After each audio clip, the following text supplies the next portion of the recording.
Hello and welcome to another episode of the Mr. Douglas Sports Show, episode 34. I am your host as always, Corey Douglas, and there is a lot to get to on today's episode. And before I get over to the AFC and NFC championship games and my thoughts on those two, I have a couple of things I want to talk to as far as the headlines that are taking over the news at this point in the NFL.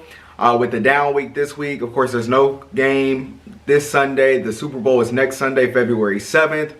But the first headline I want to go ahead and touch on today is the retirement of longtime tight end Jason Witten, Cowboys legend. Of course, he goes to Las Vegas and plays in 2020 for the Las Vegas Raiders. Brings in a career low in catches and yards with 13 catches, 69 yards, and only brought in 2 touchdowns in a very limited role behind Pro Bowl tight end Darren Waller in Vegas. But obviously, when I think of Jason Witten, as a longtime Cowboys fan, I think about his toughness.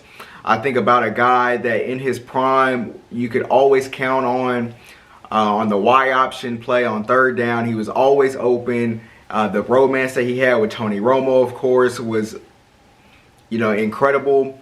And I just want to run down a couple of, a few of his numbers because they are great. He's a surefire Hall of Famer.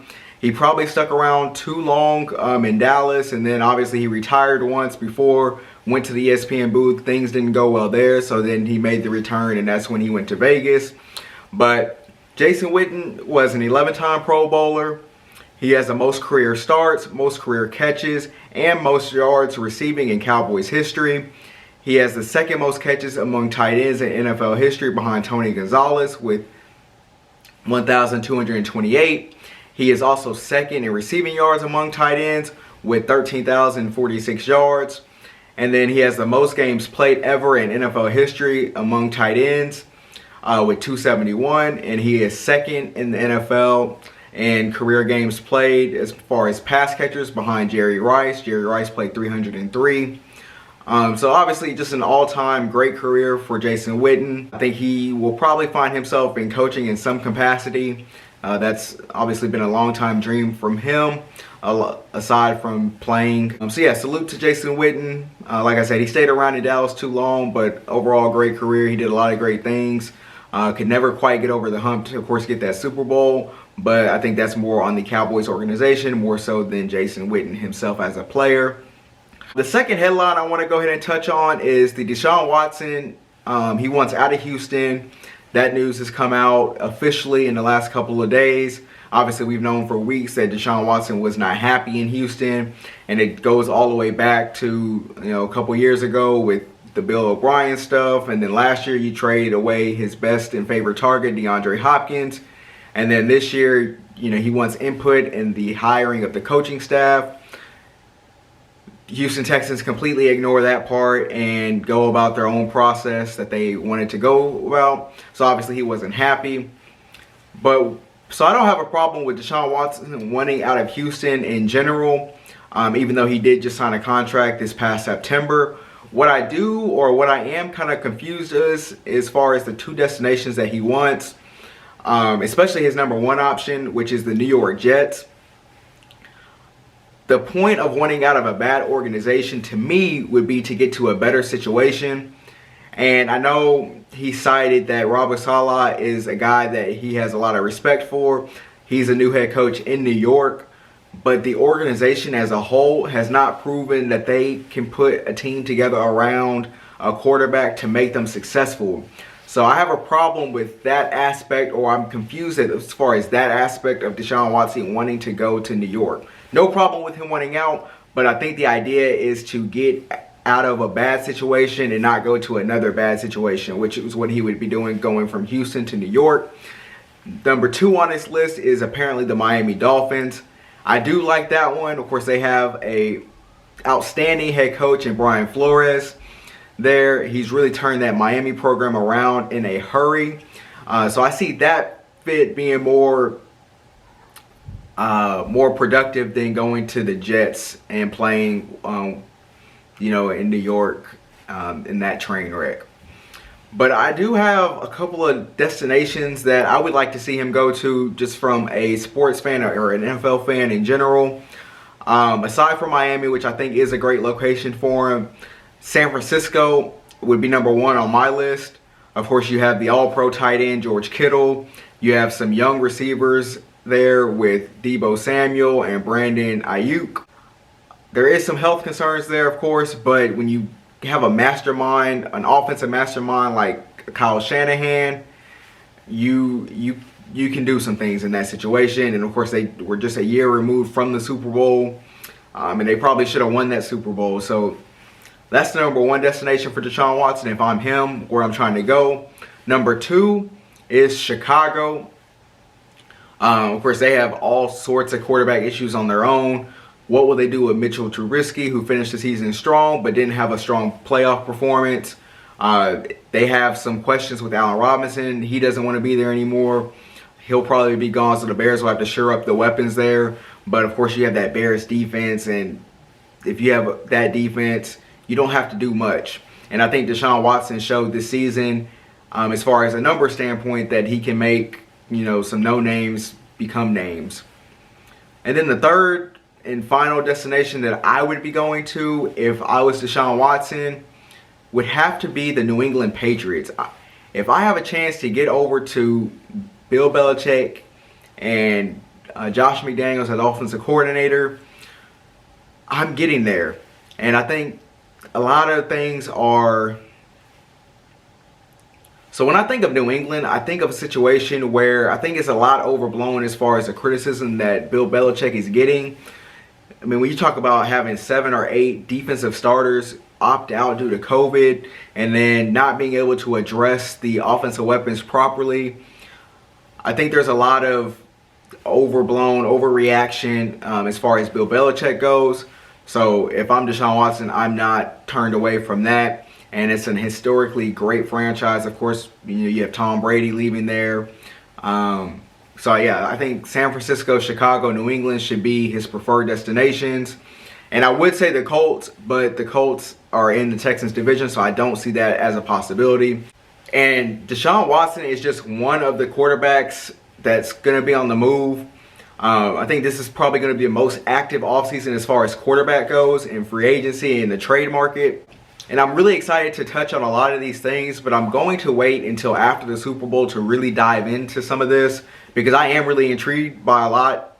Because in this league, it's quarterbacks, especially superstar quarterbacks, they're not on the move very often, but this season there's going to be a lot of movement, and I'm really excited to see kind of how it shakes out. But I do want to go ahead and transition over into the championship game talks, starting with the NFC with the Bucs defeating the Packers 31-26. And there was a lot that went on in this game. When you talk about missed calls, you talk about bad quarterback play on one side, you talk about coaching decisions. So I guess I'll just start off by saying that from the very jump or the very start of the game, I thought Green Bay was in a lot of trouble just by the way Tampa Bay drove down the field. Tom Brady looked like he was in prime Tom Brady mode. He was converting all third downs. It didn't matter whether it was 3rd and 11, 3rd and 14, 3rd and 6, 3rd and 4. They were converting on all of them.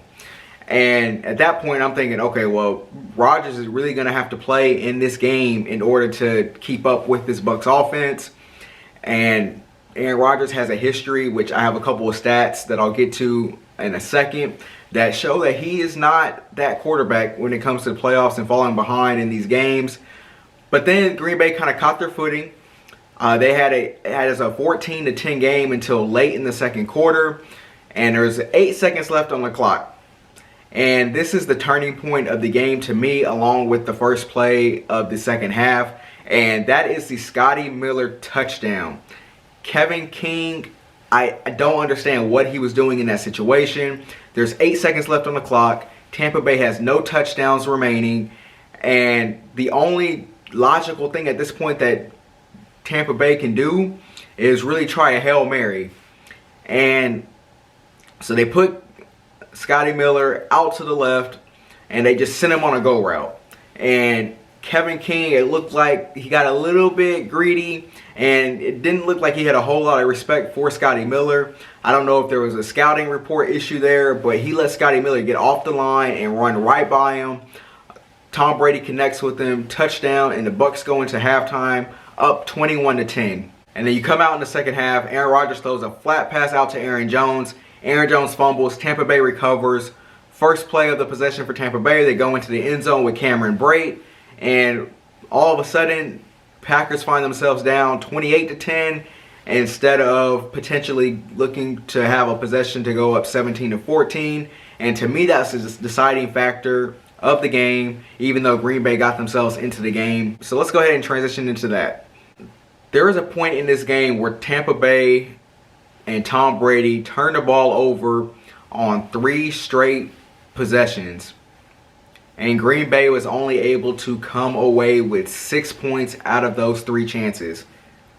You cannot have that. And as a quarterback of Aaron Rodgers' elite status, you have to be able to capitalize on that. And he did not. He came away with 6 points. But even with all that being said, Green Bay still finds themselves in the game late. And they're in the red zone. It's 4th and goal from the 8-yard line. They're down 31-23 at that point. And instead of going for it on 4th down, Matt LaFleur decides, I'm going to kick a field goal with just over 2 minutes to go in the game, make the game 31-26. And that decision right there is unbelievably weak. I could not believe he did that in that situation. He took the ball out of the MVP of the 2020 season and put it in the hands of his defense. So, okay, all right, so even if you don't, even if you believe Matt LaFleur when he says, I trust in my defense, that is still not a reason that you kick a field goal in that situation. You are at the 8-yard line. So worst case scenario, let's say you don't convert on that down. You have Tampa Bay backed up. You have your 3 timeouts. And instead of getting the ball at the 50, you get the ball even more backed up with less time on the clock. And you're putting the ball in Tom Brady's hands. That is never a good idea in postseason play. And I do have to say this because there was a debatable call in that situation, which I'm not downplaying by any means, because if that call is not made, Green Bay is getting the ball back with about 1:40-ish left in the clock. But even then, I can't put that in the hands of the refs in that situation. So that is why I have a huge problem with Matt LaFleur's decision to kick the field goal. Even though he said he trusted his defense, I'm not buying that as an excuse, because if you trusted your defense, you put them in the best possible situation. And I mentioned some stats that I had on Aaron Rodgers and just some things that make me question on how clutch or not clutch Aaron Rodgers truly is. So let's just start with the obvious. Aaron Rodgers has now lost 4 straight NFC Championship games. He is 1-4 in his career in those games.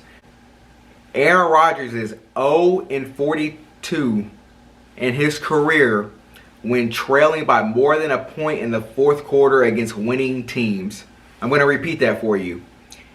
Aaron Rodgers, one of the all-time greatest quarterbacks in NFL history, is 0-42 when trailing by more than a point in the 4th quarter against winning teams. That is unbelievable to me. That is more unbelievable than the stat that I referenced earlier in the year about him having a losing record when trailing at any point during any game. It's just incredible to me.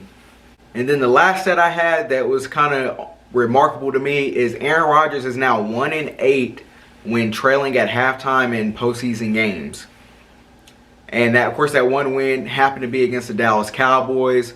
But again, it just makes no sense for me that Aaron Rodgers, being as great as he is, doesn't have more come from behind wins. I mean, you look at Mahomes, and we'll get to him in a second. He falls behind by 10, 9, 24, and he makes comebacks with ease.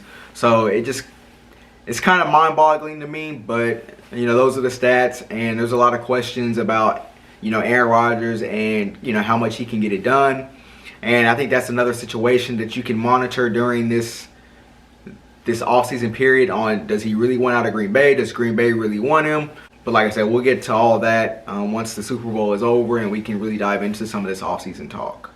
All right, so then when I go over to the AFC Championship game, of course you have the Kansas City Chiefs beating the Buffalo Bills 38-24. And, you know, the talk throughout the whole entire season was that Buffalo, you know, they gained ground on the Chiefs, and Josh Allen's gained ground on Patrick Mahomes. And the Chiefs came out and made it very clear that that's not the case. Patrick Mahomes came out and made it very clear that it's not the case. When you look at Patrick Mahomes' numbers, 29 of 38, 325 yards, 3 touchdowns. Tyreek Hill, 9 catches, 172 yards. Travis Kelce, 13 catches, 118 yards, 2 touchdowns. And this was just another reminder that there's not a team out there in the league at this point that can match up with the Kansas City Chiefs. There's too much speed. There's too much athleticism. Patrick Mahomes is in a league of his own as far as quarterbacks go. I know Aaron Rodgers is going to win the MVP, but Patrick Mahomes is still superior to even Aaron Rodgers at this point in Aaron Rodgers' career. And we're looking at something at the quarterback position that we've never seen before. But when I look at what ended up deciding this game is just the approach that Buffalo had and Sean McDermott had going into this game. He was okay with field goals in this game. When you play Kansas City, you cannot kick field goals. So there's a couple of examples of when Sean McDermott probably should have been more aggressive. And the most obvious situation was before halftime. You're down 21-9 already. You decide to kick a field goal to make it 21-12, which keeps it at a 2-possession game. Then again at 4th and 3, down 24-12, you kick another field goal from the 8-yard line. And then even going back to the first possession of the game, you set the tone that you were going to be conservative. It's 4th and 3 at KC's 33-yard line, and you decide to kick a field goal there to take a 3-0 lead. That is 3 possessions where you possibly could have got extra points to try to keep up with this KC offense, but instead Sean McDermott plays it conservative, and that's how you get ran out of the building. And I think this stat that I saw since this game ended was pretty incredible, and it goes to show how you have to approach playing KC. And Patrick Mahomes has now he's been a starter in this league for 3 years. And he's lost 9 games in those 3 years combined. And when you look at the opponent's average points per game, you see why you have to be extremely aggressive. If you're going against a team like the Baltimore Ravens, like Buffalo did last week, you can kind of play more conservative because you're not fearing Lamar Jackson on the other side beating you and running the score up on you before you can't make a comeback. But against KC, and this stat proves it, Patrick Mahomes has lost 9 games in his brief NFL career so far. And the opponents average 36 points per game in those losses. So what that should tell you, and what that definitely tells me, is that if you go in there and you think you're going to be able to kick 3 field goals and 3 manageable 4th down situations and win, you are mistaken. And you will be out of a job sooner rather than later when you do that. So ultimately, that's what the game came down to me. KC scores touchdowns. Buffalo is okay with field goals. Buffalo sitting at home. KC's looking to repeat in the Super Bowl. I will get to my Super Bowl preview between the Kansas City Chiefs and Tampa Bay Buccaneers next Friday. But that's going to conclude episode 34 of the Mr. Douglass Sports Show. Until next time, salute.